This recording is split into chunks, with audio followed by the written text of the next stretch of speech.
SGC here, and today's movie review is Evil Dead, and I swear is not the most terrifying film I ever experienced. Because no, it wasn't that terrifying. Sorry, poster, you lied again.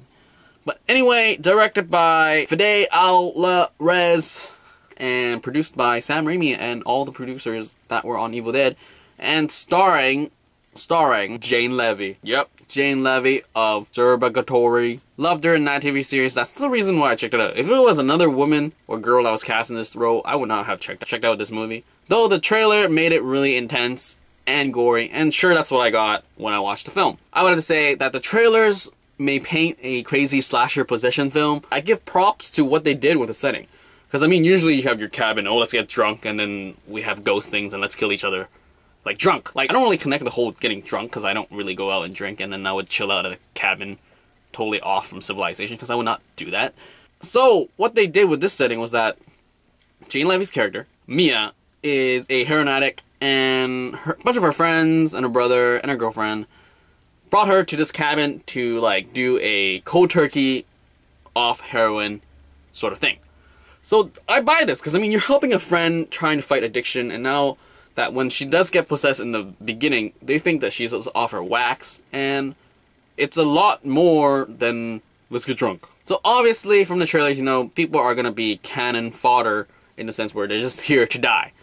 Sure, I would say that they were there to die, and pretty much the brother of Mia, David, played by Shiloh Fernandez, the girlfriend, is totally useless. Because she was no character, she didn't really have lines, she was there to just get killed and chop her off her arm. Whereas the other two friends were a lot more useful, I guess. Both of them experienced, like, helping addicts in, like, fixing their problem. And I think this is the only, like, possession horror thing that I've seen that where the person who unleashes this craziness onto the rest of the group is actually useful. And I have to give props to that, because, I mean, he pretty much helped everybody out, despite the fact that he was the one who unleashed this monstrosity from the earth again. Because, I mean, with Cabin in the Woods, they point out the cliches of why do you read a book that clearly is, like, evil and you shouldn't read it, but people do read it anyway, and go into, like, basements that you know something bad happened and you smell it.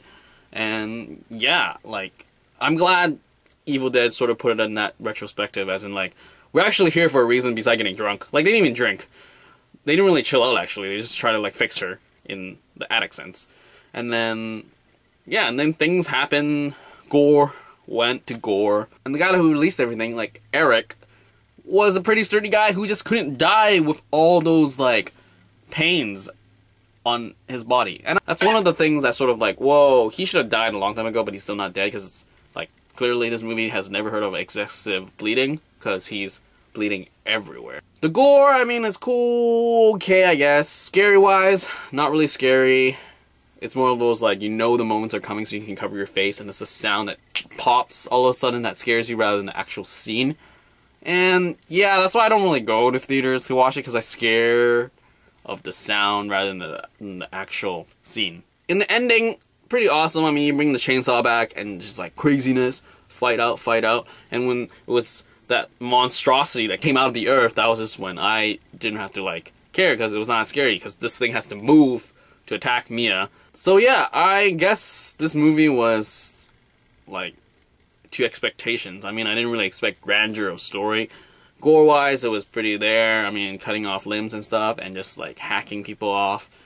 And yeah, Evil Dead, I haven't watched the original, so this is a remake of the original Evil Dead, not Evil Dead 2. If you didn't know. And yeah, Evil Dead is Evil Dead. So I do look forward to a sequel, because it looks crazy. I mean, like, it looks crazy. I would actually want to watch Evil Dead, the original, because they play these, like, tapes back during the credits. And I was like, whoa, this is pretty intriguing. And for sure, stay behind the credits, because I didn't, like, no one told me to stay behind the credits.